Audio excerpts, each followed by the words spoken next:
Okay, our meeting is now being live streamed onto YouTube. We have our board here for our work session. I'm just going to start with some housekeeping items. Want to welcome everyone. We have several of our administrative team who has joined us for this work session. Just to note that this is being recorded. So everything that we talk about will be recorded for our information futuristically. There is a email address that is set up for anyone from the public who would like to make a public comment. It is publiccomment@westernwayne.org. It is also listed on the front of our website so that you can send an email. That email address will be monitored during this work session and during the public meeting for anyone that has any comments or questions regarding the agenda tonight. Okay, I'm going to turn this over to Dr. Barrett. Thank you, Rose. Going through the agenda, we have our approval of minutes. Number 5, our treasurer's report, approval of bills, and the recognition of public session, as Rose just said, would be via email, and those emails will be read aloud as long as we have enough time to do that within the 15-minute time span allotted. And we'll see how many we get as a result. This enrollment figure that is on this agenda is actually from last month. This is not current this month. So that is a snapshot, again, not of current numbers, but we wanted to just put it back in there just to give you a sense of where we were at. Number 10 is the real estate transfer collector. Basically, Rose, this was as a result of the real estate tax collector resigning, correct? Actually, this item is just an every year item, the real estate transfer tax. We do have that in May, where we do have a new tax collector for Salem Township, and they will be appointed by the board at our May meeting. This is just a general reappointment of the real estate transfer tax collector. Thank you. I apologize. I got confused with that one there. Number 11, we have this is our SIS unit, our student information system. This is our payroll system. It is with Central Susquehanna Intermediate Unit. This houses a lot of data, attendance, transportation, health. You could read all those items there. Grade book for our teachers and students. There's the cost for that service, cost for payroll, accounts payable, and our employee portal, which tracks our employee attendance, financial statements, etc.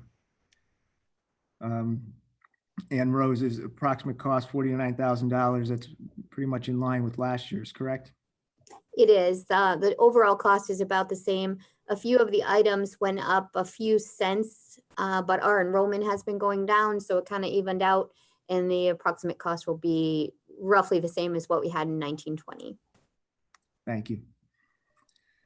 Number 12, we have a driver for Latundra, and or excuse me, for Sarah Wassman. The driver is Latundra Dixon. Number 13 is a contract extension. This is pending we go back to school at some point, but if and when we do, that would be in place. Also for contractor Josh Swingle in 14, that would be a new run due to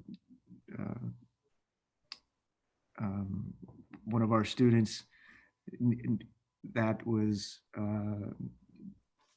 provided a waiver that they would be attending that facility as a result. Number 15, we have an agreement with St. Joseph Center.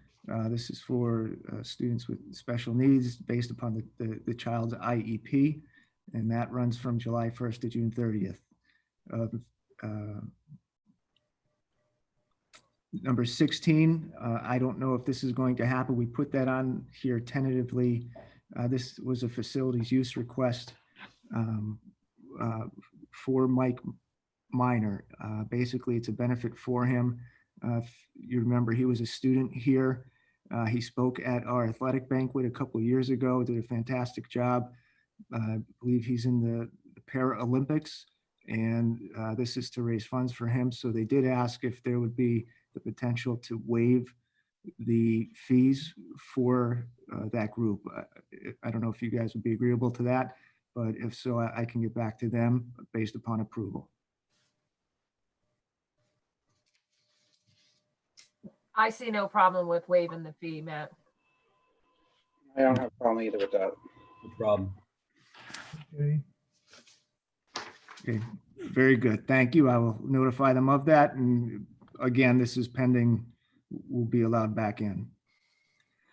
And then number 17 are volunteers. We have 4 volunteers, but for 2 for baseball, 1 for unified track, and 1 for softball, junior high softball. We will have some coaches on next month's agenda for the fall sports, and potentially for spring if and when we do go back as well. And those numbers for the spring coaches, I think we're still waiting for guidance on payment because they were only technically coaching for 2 weeks when the season started back in March. And we have the correspondence and then the administrators' reports, and that's pretty much the agenda. The one thing I do want to add, though, and based upon our continuity of education plan and moving forward with students being out of school and trying to recoup as many days as possible, I would ask that there would be a motion made that you provide the superintendent with the flexibility to adjust the school calendar as needed. Again, we're looking at potentially the Easter break, even though students will be home, they can still be working and teachers can still be active on that. I do have to speak to the association about that, but again, it would provide flexibility in the event that we want to go that route, and then also tacking any days on at the end of the year, and how that would look in terms of if we don't fulfill our 180 days and we do apply from a waiver from the state, that we can go that route. That would not penalize us. We would still receive our subsidy for those days as long as we apply for that waiver.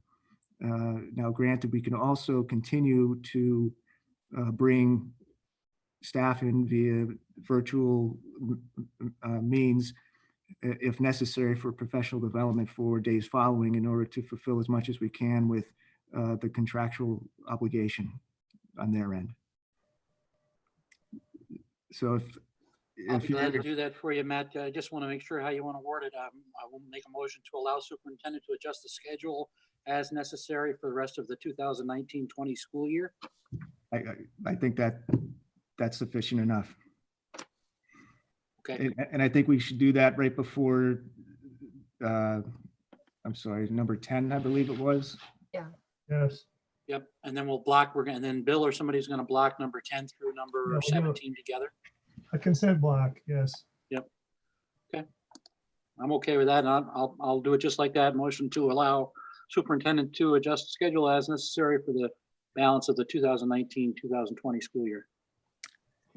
Thank you very much. I appreciate it. And for anyone from the public that may be listening, I don't know if you want me to do this now or during the voting session, but I could give a brief synopsis of the direction we're heading in with our continuity of education. Might as well go for it, Matt. We have time. Go for it now. Let's do it. Yeah. All right.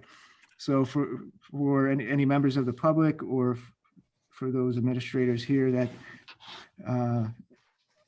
have been working with this plan, basically there are 2 options that the state has provided for us. One is a direct instruction route, and another is an informal route that provides enrichment and review for our students.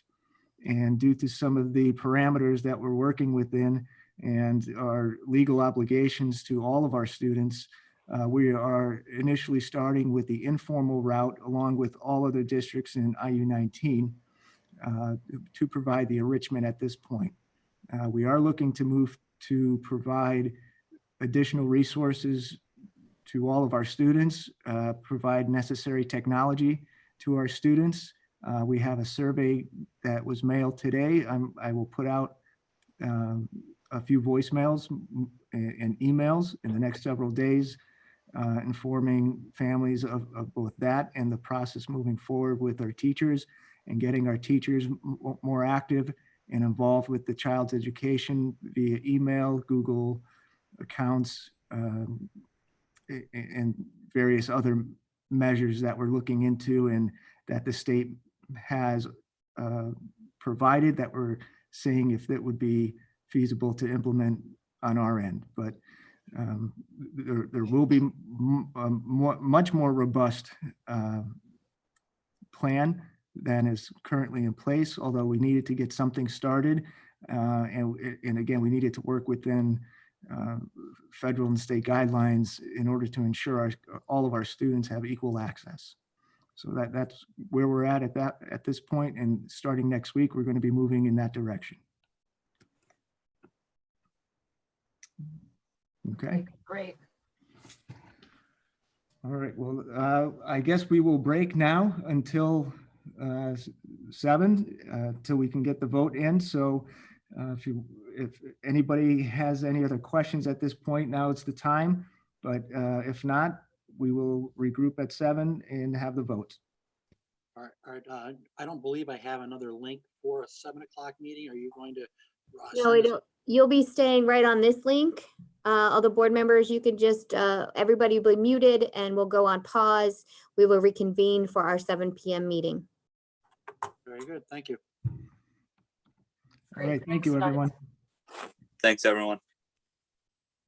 We're going to call that motion to allow you to adjust schedule motion 9A. Yes, that's what I was gonna say, Rick. Good job. Okay, very good. Sounds good. Thank you. Is that okay, Rose? Yes, that's good. Thank you. Okay. As soon as we go over the enrollment numbers, I'll throw it in.